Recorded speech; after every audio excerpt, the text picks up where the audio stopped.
ደወለችለትና አቤት ድረስ እንዲመጣ ተደረገ። አቤት ከመጣ በኋላ ሊያመልጥ ነው የሞከረው ነበረው። ምክንያቱም አባቱም ሆነ እሱም ሆነ ወንጀል እንደሚሰሩ ጠንቆ ያውቃል።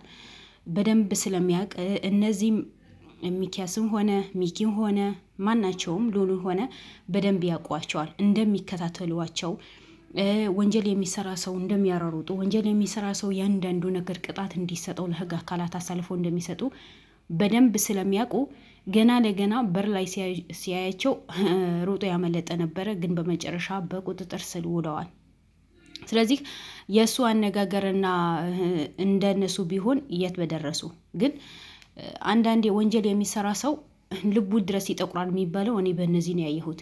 ይህን ያህል ወንጀል ሰርተው ይህን ያህል ግፍ በሰው ላይ ሰርተው ዛሬ ግን ምንም እንዳልሰሩ ምንም ነገር እንዳላደረጉ አባቴ ምንም አላደረገም ስራ ይሰራል እንጂ የዲን አገልጋይ ነው እንጂ እኔም ሆነ እናቴም የዲን አገልጋይ ነኝ እንጂ እኛ ምንም እየሰራ ነው ነገር የለም። ለምን ደሞ ትፈታተኑ? ለምን ደሞ ትከታተሉ? እዛ ገሉልስ ጫካ ውስጥ የታገተው የአባቱ በሬ መስሎ ይሆን አላቅም። እኔ አላቅም። ለምን ተፈታተኑ ለችሁ? እኛ የምናውቀው ነገር የለም። ስለ ሉል የምናውቀው ነገር የለም። ወንጀለኞች በሙሉ ወንጀል ይሰሩና ማለት ነው። እኛ ምንም ነገር አናውቅም፣ ምንም ነገር አልሰራንም፣ እከሌ ማን ነው እንደዚህ ብሎ እያንዳንዳቸው የውሸት ድራማ ይሰራሉ። ግን በመጨረሻ ላይቀርላቸው ነው ዝም ብሎ ሰውን የሚያታግሉት። ያው ወንጀለኛ የታወቀ ነገር ነው። እውነቱን አይናገርም። እውነትን ደብቆ በውሸት የሚጓዙ ሰዎች ናቸው። ስለዚህ ምንም ነገር አልናገርም ብሎ ነበረ። ሁሉ ነገር የካደ ነበር። ጭራሽ አባቴን አላውቀውም። አባቱ ማለት ሉልን አሳግቶ ያስቀመጠ ሰው የሆነ ውድ ቤተሰቦች፣ ዛሬ ልጁ ተያዘ ማለት ያ ሉልን አሳግቶ ያስቀመጠ ሰውየው በቀጥታ እንደ አሞራ ሲበር ነው የሚመጣው። ሳይወድ በግዱ ሉልን አሳልፎ ይሰጣል። እንደሚሰጥ ደግሞ በ100% ሁላችንም እርግጠኛ ነን። ስለዚህ አሁን የሁላችንም የሁሉም ሰው ጥረት ሉልን መገኘቱ ነው። እኛ ሁላችንም ጭንቀት ውስጥ የገባ ነው ሉል በታገቱ ነው። ሉል ሲታገት ሁሉም ሰው ይደብረዋል። ቪዲዮን ቢለቀቅም በጣም ሰው የደበረው ነው የሚያየው። ለምን? ሉል በጣም ስለሚወደው ስለሚያከብረው ሉልን ሁሌ ህይወቱን አሳልፎ ነው የሚሰጠው ለሰው። ይሄ ዘመዴ ነው ይሄ ክሊ ነው አይልም። ግቡ አይበላም። ሙስና አይሰራም። ለእውነት የሚቆም ጋዜጠኛ ስለሆነ ለእውነት የሚሯሯጥ ጋዜጠኛ ስለሆነ ነው። ይህን ያህል ሰው ሉል ላይ አትኩሮ ሉል ሊጎዳብን አንፈልግም ብሎ ሁሉ በየቦታው የሚያለቅሰው በየሃይማኖቱ ዱዓ የሚያደርገው ጸሎት የሚያደርገው የሉል ፍቅር ስላለ ነው። ግን እነሱ ሉል እዛ ጋር ጫካ ውስጥ አግተውት እንደሱ እንደፈለጉ የጨፈሩ ነው። ጫካ ውስጥ ማገታቸው ሉል እኔ እንስሳ ያርጉ አዩት ይሆናል፣ እኔ አላቅም። ስለዚህ ጭራሽ ምን አለ እናቴ ቤት ውስጥ አታድርም፣ እኔ ብቻ ነኝ የቤት ማድረው፣ እናቴ ፔንሲዮን ውስጥ ነው የምታድረው። ምን ማለት ነው? ባለትዳር አይደለች እናትህ አይደለች? ቢያንስ ለትንሽ እናቴ ነገ እኮ ልጆች ወልዳ እኔ ሚስትን አግብቼ እናቴ ብዬ ጥራት አለሁ አትልም እንዴ? ስሟ በዚህ ልክ ለማጥፋት ለውሸት ብለህ ለድራማ ብለህ ለገንዘብ ብለህ እናቴ ፔንሲዮን ለፔንሲዮን ታድራለች የሚባል እንደው ምን አይነት አስተዳደግ ብታድግ ነው? በምን ሁኔታ ቢያሳድጉህ ነው? ለነገሩ ወንጀል ሲያቦካ የኖረ ሰው መች ጤነኛ ይሆናል? የታወቀ ነገር እኮ ነው። ምክንያቱም በጥሩ ስነ ምግባር አታድጉም። በጥሩ ስነ ምግባር አያሳድጓችሁ። ሁሌ ወንጀል ለመስራትና ሰውን መዝረፍን የሰውን ስም በማጥፋት ስለምትኖሩ ማለት ነው። እና ውድ ቤተሰቦቼ እናቱም እንደሚያቀርብ ነው የተናገረው። ሁሉ ነገር ሊዋሽ ነው የፈለገው የነበረው። ምንም ነገር አልናገርም፣ እኔ ምንም ነገር አላውቅም፣ አባቴ አላውቀውም፣ አባቴ ጨካኝ ነው፣ አባቴ ከዲና ጋር ተመሳጥሮ ነው የሚሰራው፣ የዲና አገልጋይ ነው፣ እዛ የዲናን ያገለገለ ነው የሚኖረው። እኛ ይጨኩነናል፣ እኛ እንደዚህ ያደርገናል፣ እኛ ጋር አይመጣም፣ ቢመጣም ከእናቴ ጋር ተገናኝቶ ነው የሚኖረው። እንደ ልጅ አላሳደገኝም፣ እንደ ልጅ አንተከባከበኝም። እና ለማን ብሎ ነው እዛ ጋር ከዲና ጋር የሚሰራው? ከዲና ጋር ወንጀል የሚያቦካው ለአንተ ብሎ መሰለኝ። አድጋሃል፣ አንተ ትልቅ ልጅ ነህ። አባት ወንጀል የሚሰራ ከሆነ አባዬ ይሄ ነገር እኮ ወንጀል ነው፣ በቃ መስራት የለብህም፣ ሰው መጎዳት የለብህም ብለህ እንደ ወጣት አባትን መምከር ትችል ነበር። ግን አንተ ከነሱም እኩል ነው ወንጀል ሰርተህ አብኩተህ ተነስተህ ዛሬ አባቴ አላውቀውም፣ አባቴ ጨካኝ ነው የምትለው። ሆነም ቀረ በቁጥጥር ስር ስለዋል ከኔ በጣም ደስ ብሎኛል። ውድ ቤተሰቦች እንኳን ደስ አላችሁ። እሱ ተያዘ ማለት ሉል ያለበት ቦታ ይገኛል ማለት ነው። ሉል ካለበት ቦታ ይወጣል ማለት ነው። ይህን እወቁ። ምክንያቱም የዚህ ልጅ አባት የዲና ዋና ቀኝ እጇ የተባለ ሉልን እንዲታገድ ህዝብ ልጆች 10 የተባሉ ሰዎችን አሰማርቶ የላከ ሉል ጫካ ውስጥ እንዲታገድ በጫካ ውስጥ ሹፌሩ እንዲጎዳ ያደረገው ይሄ ሰውዬው ነው። ያው ሹፌሩ እግሩ ተጎድተዋል። ስለዚህ እኔ መቼ ነው ደግሞ ሉል ተጎዳ ያልኩኝ? እኔ አላልኩም። ሹፌሩ እንደተጎዳ ነው የተናገርኩት። በዚህ አጋጣሚ ኮሜንት ላይ ውሸት አውርተሻል። እኔ ውሸት አላወራም። ያየሁት ነገር ነው የምነግራችሁ እንጂ ያላየሁት ነገር አልናገርም። ሲጀመር ልጁ ተያዘ ማለት ሰውዬው በአስቸኳይ አዲስ አበባ ይመጣል።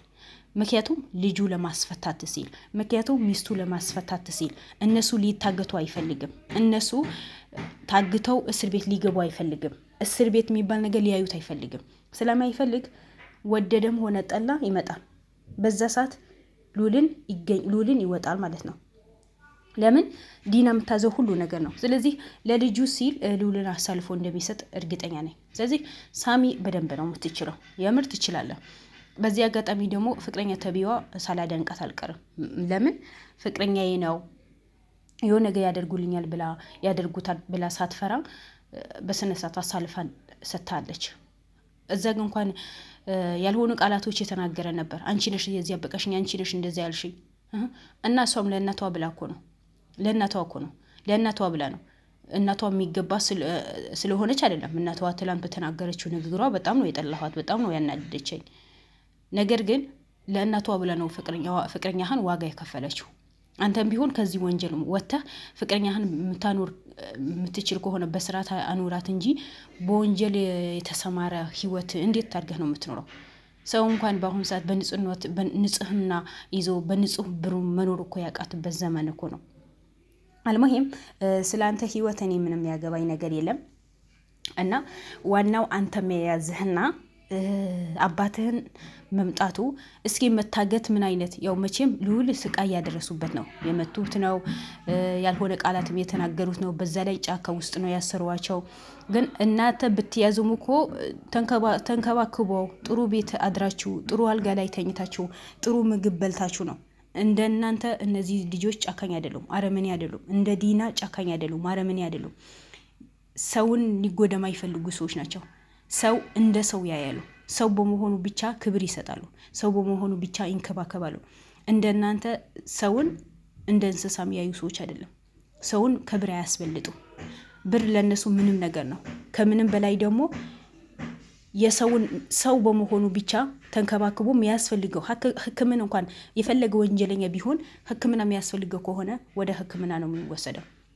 እናንተ እንኳን የታመመ ሰው በጥይት የተወገ ሰው እንኳን በጥይት ብላችሁት እኮ ሐኪም ቤት አልወሰዳችሁት፣ ጫካ ውስጥ ነው ያሰራችሁት። በዚህ ልክ አረመኔ ናቸው። በዚህ ልክን የሰውን ህይወት የሚያሳዝናችሁ ሰዎች ናቸው። ብር አገኙበት እንጂ ሰው ምንም ይሁን ምንም የእናንተ ምንም ዴንታ አይሰጣቸውም። እንዶ ምን አይነት ፍጡር ብትሆኑ ወንጀል የምሰሩ ሰዎች በሙሉ አንድ አይነት አስተሳሰብ ነው ያላችሁ፣ አንድ አይነት ህይወት ነው ያላችሁ። የውሸት ህይወት መቅጠፍ፣ የሰውን ንብረት መዝረፍ፣ ሰውን በሰው ህይወት ላይ መጫወት ምንም አይመስላችሁ። ሳሚ ዛሬ ልጁ ስለያዝከው በጣም ደስ ብሎኛል። አሁን አባቱ ሳይውል ሳያድር ነው ሲሮጥ የሚመጣው። ምክንያቱም ልጁ ተይዞበታል። የሉል ጉዳይ ምንም አልመሰላቸውም አይደል? ሉል በማሳጋታቸው ወይ ሉል ጫካ አገቱትና ምንም አልመስላቸው ነበር። ምክንያቱም ከዲና እነሱ እኮ ከዲና የሚያገኙት ብር እኮ ነው የሚያዩት። ሌላ ነገር እንዳይመሳችሁ ውድ ቤተሰቦች፣ ከዲና የሚያገኙት ብር ብቻ ነው የሚፈልጉት። በቃ ከዲና ጋር የሆነ ብር ያገኛሉ። ሰውን የፈለገ ነገር አድርጉ ቢባሉ እሺ ብሎ ነው የሚያደርጉት። ስለዚህ ለማንኛውም እናቱም ደውሎ እንዲያስመጣት ነው የተደረገው። ምክንያቱም እናቱ ከመጣች በኋላ ሁለታቸው ከተያዙ በኋላ አባቱን እንደሚመጣ ያንዳንዱ ነገር እናቱ እንደምታውቅ እሱም ተናግረዋል፣ ፍቅረኛውም ተናግረዋል። ምክንያቱም እናቱ ከአባቱ ጋር ዲና ጋር አገልጋይ እንደሆነች አብሮ እንደሚሰሩ እሱም ተናግረዋል። ስለዚህ ስለ አባቴም ቢመጣ ከኔ ተገናኝቶ ሳይሆን ከእናቴ ጋር ተገናኝቶ ይሄዳሉ ነው ያለው። ግን ይሄ ውሸት ነው። እንዴት አንድ አባት ከክፍለ ሀገር መጥቶ ልጁ ሳያይ ይሄዳል? ይሄ ውሸት ነው። እኔ ውሸት ነው ብዬ ነው ማየው። እና አሁን ቢሆን ውድ ቤተሰቦቼ ጸሎትም አድርጉ፣ ዱዓም አድርጉ። የሚረብሽ ድምጽ ከጎኔ ያለ እንግዲህ በጣም ይቅርታ፣ ቤት የተሰራ ስለሆነ ነው። ስለዚህ ሉል በቅርብ ሚኬጅ ላይ ገብቶ በሰላሙ እንደሚወጣ አልጠራጠርም። ዱዓም እናድርግ። ምክንያቱም ሁላችንም የሉል መፈታት ምኞት ያለን ሰዎች ነን። ምኞታችን እንደሚሳካ አልጠራጠርም። ሳሚ በጣም ነው የምትችለው። ልጁ መቼም ቢሆን መልቀቅ የለብህም። እናቱም ሆነ መታ መያዝ አለባት፣ ነገሩ ማስረዳት አለባት። ምክንያቱም በደንብ ታውቃለች፣ ባልዋ ከዲና ጋር ስለሚሰራ ሉል እሱ ጋር እንዳለ በደንብ ታውቃለች። ባልዋ ነው ይነግራታል፣ አይደብቃትም። ያ ስለሆነ ግዴታ እሷ መታ እያንዳንዱ ነገር ማብራራት አለባት። የውዴታ ግዴታው መምጣት አለባት። ለምን እሷ ለልጇ እንደምሳሳ የሉልም እናት ለልጇ ትሳሳለች። የእሷ ልጅ ሲታሰር ካለቀሰች የሉል እናት እንደምታለቅስ መናገር አለባቸው። እናት ናት። ሉል እንኳን እናቱ እኛም ያለቀስን ነው። ሉል የሆነ ነገር ሊሆን ማንም ሰው አይፈልግም። እነሱ ግን በወንጀል ተጨማልቀው፣ እሱ ግን ለእውነት ስለቆመ እውነትን ስለተከተለ እውነት እንስራ፣ ሰው መጎዳት የለበትም፣ በሀገሩ ላይ እንደፈለገ ይኖር በተባለ ነው ይህን ያህል ስቃይ ያደረሰበት እንጂ ምንም አይነት ወንጀል ሰርቶ አይደለም ሉል። ስለዚህ ውድ ቤተሰቦቼ የዛሬ ያለውን ነገር ይሄ ነው። ልጁ ተይዘዋል። እንኳን ደስ አላችሁ እላችኋለሁ። ሁላችንም እንኳን አብሮ ደስ አለን። ወዳችኋለሁ። ባላችሁበት ሰላማችሁ ይብዛልኝ። በድጋሚ በሌላ ቪዲዮ እንድንገናኝ ዱአ አድርጉ፣ ሰብስክራይብ አድርጉ። ሰላም አለይኩም ወራህመቱላሂ ወበረካቱሁ። መልካም ምሽት።